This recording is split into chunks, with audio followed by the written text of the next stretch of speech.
In the late 1600s, before Thanksgiving belonged to fireplaces and family tables, it was a whispered thing.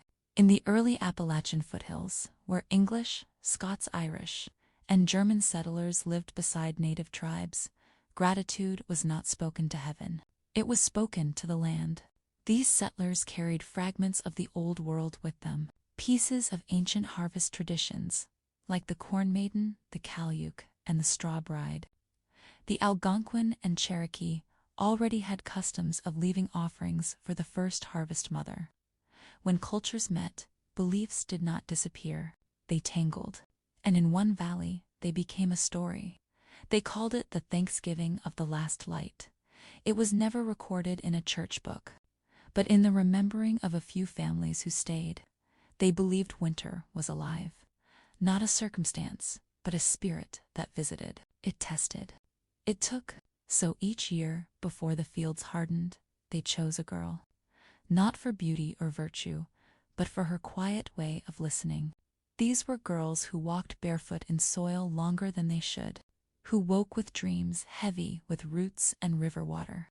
They called her the Harvest Bride, though she would never marry. Her purpose was not union, it was translation. To speak for the living to whatever listened beneath the frost. They dressed her in white, stitched with wheat and corn silk, as the German harvest queens once were.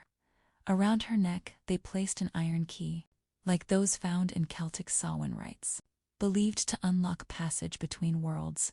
At dusk, she entered the field alone, not to pray, not to plead, but simply to thank. Witnesses said the air went still, as if all of nature paused to listen. She spoke to the land.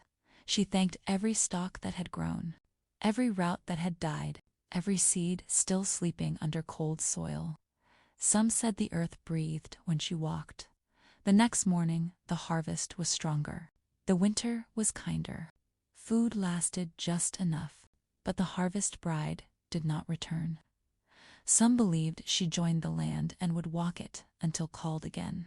They stopped telling the story when the valley built a church, but on the coldest autumn nights, when the corn bends without wind, they say you can still see her in the fields, white dress, silent steps, iron key catching moonlight. And if you speak gratitude where your feet touch the earth, something might answer. If the land had chosen you, would you go? Would you speak thanks aloud, knowing something might reply? Born in shadow and sealed with the love of a good witch,